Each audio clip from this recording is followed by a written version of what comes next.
Okay, dear friends, we will move on to another very important topic, special X-ray views in orthopedics. Okay, special X-ray views in orthopedics. In detail, I had done excellently. We had done it in our main recording. Now, just I will tell the views name and where it is used. Okay, because this is a rapid revision. Yes, you see, 45-degree lordotic view. This is otherwise called cephalic tilt view. What's the indication? This is the view of choice to visualize clavicle. That's all. Clavicle in AP view, it's not seen that clearly. 45-degree. See, patient bends like this, beam passes. So this is called 45-degree lordotic view, otherwise called cephalic tilt view. Excellent view to visualize clavicle. Okay, you see here. Right. So in AP view, sometimes if it is a undisplaced crack fracture, we may miss. But when you do 45-degree lordotic view or cephalic tilt view, you won't even miss an undisplaced small crack fracture of the clavicle. So view of choice for clavicle, 45-degree lordotic view, otherwise called cephalic tilt view. Move on to the next view, serendipity view. Patient is in supine position, beam is past 45 to 60 degree. This is otherwise called Rockwood view. This is aimed at sternoclavicular joint, and this is the view of choice to visualize sternoclavicular joint pathology. Okay, the X-ray will come like this. You see here, you can see this is the normal sternoclavicular joint. Here you see the sternoclavicular joint. Okay, so view of choice to visualize sternoclavicular joint, serendipity view, otherwise called Rockwood view. Zancos view. Zancos view is a standing radiograph for the acromioclavicular joint. The X-ray beam is directed 10 to 15 degrees cephalad to acromioclavicular joint. You see here, if you take a straight AP view, this is your acromion, this is the distal end of clavicle. You see how it is. Same X-ray in 10 degree cephalic tilt view, you can see a gap here. Okay. So when you want to assess acromioclavicular joint precisely, the view of choice is called Zancos view. It is 10 to 15 degrees cephalad view. It is, what are the indications of Zancos view? Acromioclavicular dislocation, acromioclavicular arthritis, distal clavicular osteolysis, measuring the corococlavicular distance. CC stands for corococlavicular distance. So, if they ask an MCQ, best view to assess acromioclavicular joint dislocation, it should be Zancos view. Then comes West Point view. This is a specific view for demonstration of anterior aspect of the glenoid rim or for detecting the Bankhart's lesion, bony Bankhart's lesion. You want to visualize the bony Bankhart's. The best view is West Point view. What you are doing? Patient is lying in prone position on the X-ray table. Abduct the affected arm away from the body for 90 degree like this. Patient, you look at this patient. The elbow is flexed like this. Patient is lying in that position. Allow the forearm to hang freely, okay?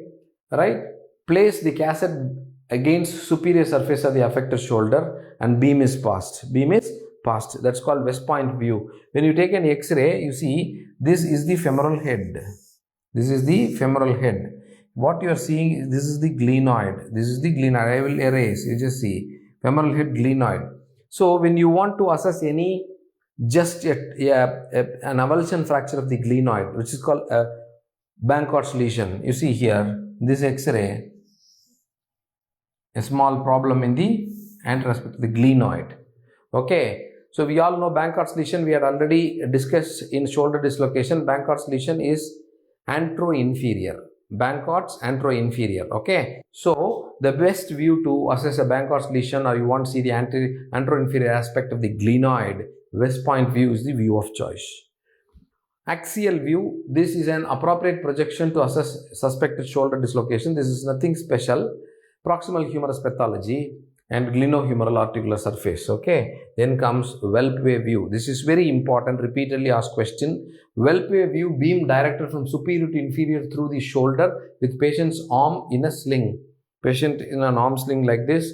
Beam is passed from superior to inferior. Cassette is placed inferiorly. It is important to rule out glenohumeral dislocation. You see very clearly the humeral head is seen. Very clearly the glenoid is seen. Easily you can assess a glenohumeral dislocation in Whelpway view. Excellent view to diagnose glenohumeral dislocation, which is nothing but shoulder dislocation. Grecius view, nothing special. This is true AP view of the shoulder. Okay, this is a true AP view of the shoulder joint. That's called Grecius view. Nothing special in that. It's used to assess the glenohumeral dislocation, everything. So look at here, you are seeing head of the humerus and the glenoid. So for these are the views for shoulder dislocations. Well-paved view, then your Grisha's view. Grisha's view is true AP view. Well-paved view is superior-inferior view. Scapular Y view, this is very important. Scapular Y view is shot in an angle that separates the scapula and humerus from the ribs. It's essentially a true lateral view of the scapula. Scapula looks like a Y when viewed laterally.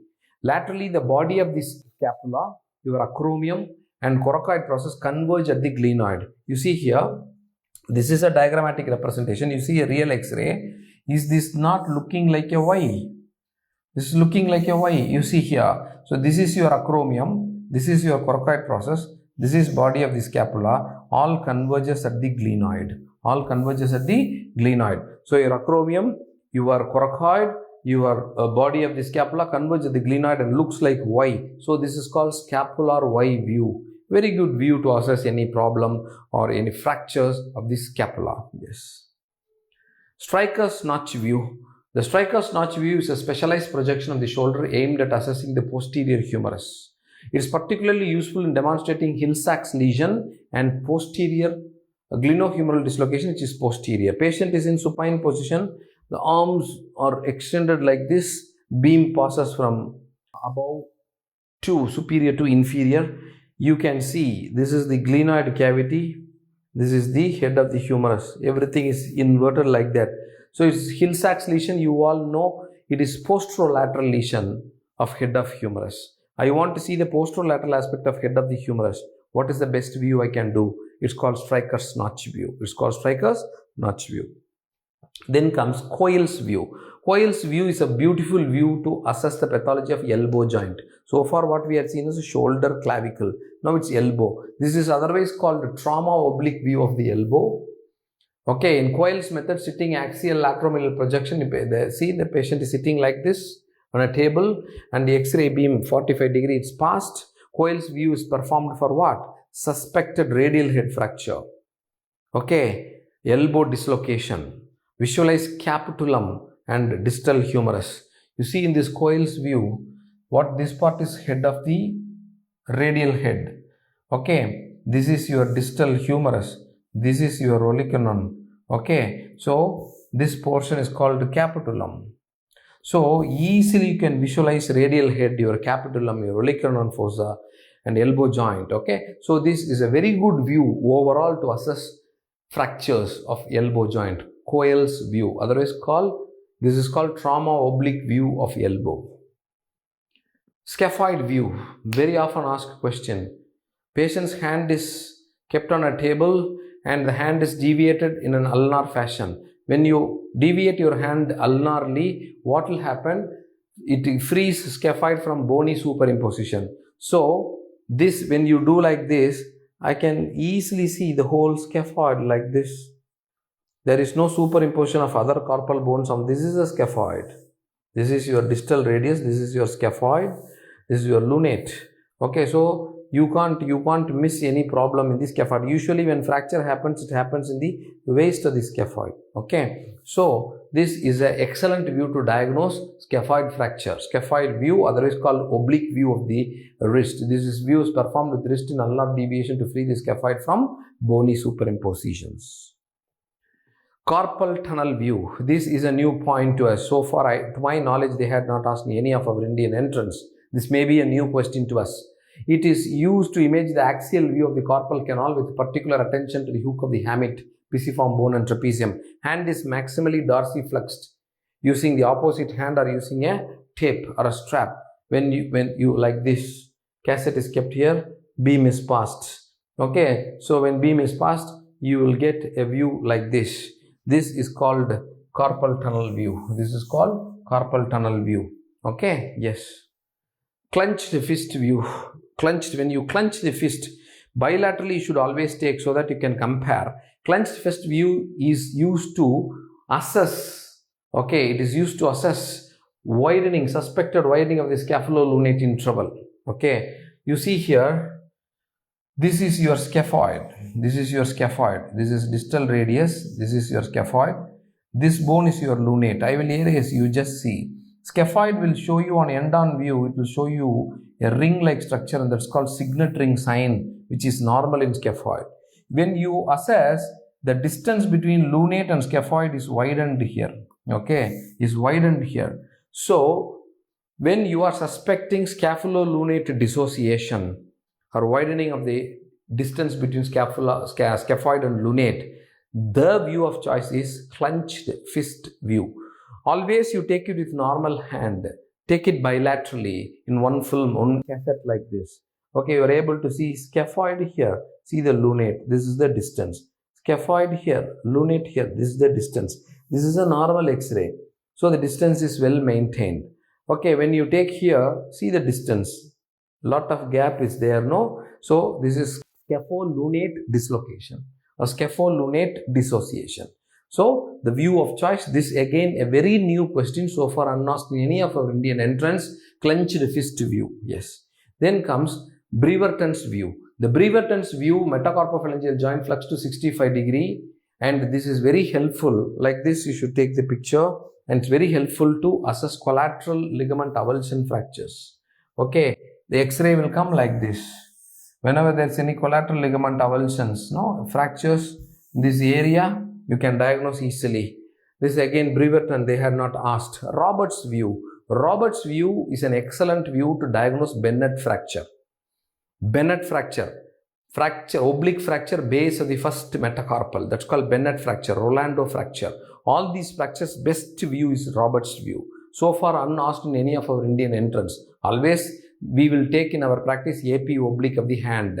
If you want to specifically diagnose an MCQ, if they want a specific question, Roberts view. So true AP view of the thumb. Okay. So Roberts view means it is used to diagnose Bennett fracture and Rolando fracture. Both are fractures base of the first metacarpal. Yes. Then comes Dunn's view. So far upper limb we had seen. Dunn's view is lower limb, and it's a view to diagnose a hip joint pathology. Okay, it is a radiographic projection of the hip that demonstrates and examines the hip, femoral head, acetabulum, and particularly the relationship of femoral head and the acetabulum. Patient in supine position, hip flexed to 90 and abducted to 20 degree, beam focused midpoint between pubic symphysis and anterosuperior spine. Indications: femoroacetabular impingement, femoral head and neck asphericity. You are suspecting the head of the shape of the head of the femur is altered. A very good view is Dunn's view. Patient positioning is like this. Okay, 90 degree flexion, 20 degree abduction. X-ray will come like this. You see how easily you are able to see the head and neck. See the head and neck. Okay, so any change in shape of the head and neck easily can assess with Dunn's view. Fracture neck of femur, easily it can be diagnosed with Dunn's view. Then comes frog leg lateral view. Very frequently asked question. In frog leg lateral view, the knee joint is flexed to 30 to 40 degrees and in a supine position, while the hip is externally rotated by 45 degrees. Okay, so the image is taken towards the midline of the line connecting the upper symphysis pubis, pubic symphysis to anterosuperior spine. This is a view of choice to diagnose developmental dysplasia hip or congenital dislocation hip. This is how an X-ray will look. Several times repeated MCQ. Okay, frog leg lateral view.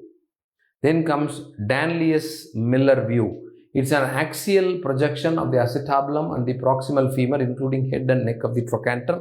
This view is specifically done to visualize the neck. Okay, you see the cassette is kept there. The beam is passed towards the neck, the medial aspect of the thigh. And X-ray, you will get it like this. You see very clearly I am seeing the head, I am seeing the neck. This is the neck. Okay, this is your trochanter. Okay, this is your trochanter. This area is the neck. Very easily it is seen. Okay, very easily. This is the whole area. This area is the neck. Very easily seen. So this is Danlius-Miller's view. Excellent view to visualize neck. Okay. Yes. Then comes Clements-Nakayama view. This is a modified axillolateral view of the hip. This again so far unasked any of the Indian entrants. Clements-Nakayama view of proximal femur is highly specialized lateral projection utilized on patients with bilateral femoral fractures. When patients suspect bilateral femoral fractures, they are non-ambulant. Okay, in post-operative patients, they are non-ambulant. If you want to take a good X-ray of the head and neck, this is the best view. This is Clement Nakayama view. Then comes Skyline-Lorin view or axial view. Skyline view, the full name is Skyline-Lorin view. Otherwise, it's called axial view. Otherwise, it's called Merchant view. The knee Skyline-Lorin view is the best view to suspect, to project the patella, any patellar pathology. Here, the knee is flexed to 45 degrees. This is flexed to 45 degrees. Right? When you flex it to 45 degree, it is called Merchant view, otherwise Skyline-Lorin or axial view. It's an indication what you can diagnose. Any patellar fracture, excellent view. Patellar dislocation, excellent view. Patellofemoral arthritis. See, are able to see a patellar fracture? We'll see a patellar dislocation. Right? So this is patellofemoral joint. It is narrowed. Patellofemoral joint arthritis. When the same view, instead of flexing the knee to 45 degree, when you flex, this is that view. Merchant view, Skyline-Lorin view or axial view. 45 degree flexion of the knee. Very easily I am seeing good. The whole patella is seen. Patellofemoral distance is seen. You are seeing the articulating surface very well. Instead of flexing to 45 degree, when you flex it to 90 degree, that view is called sunrise view. Because when you flex the knee to 90 degree like this and when you pass the beam, patella appears to be rising over the horizon as if a sun is rising. You look at this image. You see, as it is rising. In 45 degree, this much rise won't be there. So this is called sunrise view. In Merchant view, you are flexing the knee to 45 degree. In sunrise view, you are raising it to maximum, that's 90 to 100 degrees. Right? Again, the indication of sunrise view is same to diagnose patellar fracture, patellofemoral arthritis, patellar dislocations. Okay, good. Now, to some extent, we have completed the special views, X-ray views in orthopedics. Thank you so much.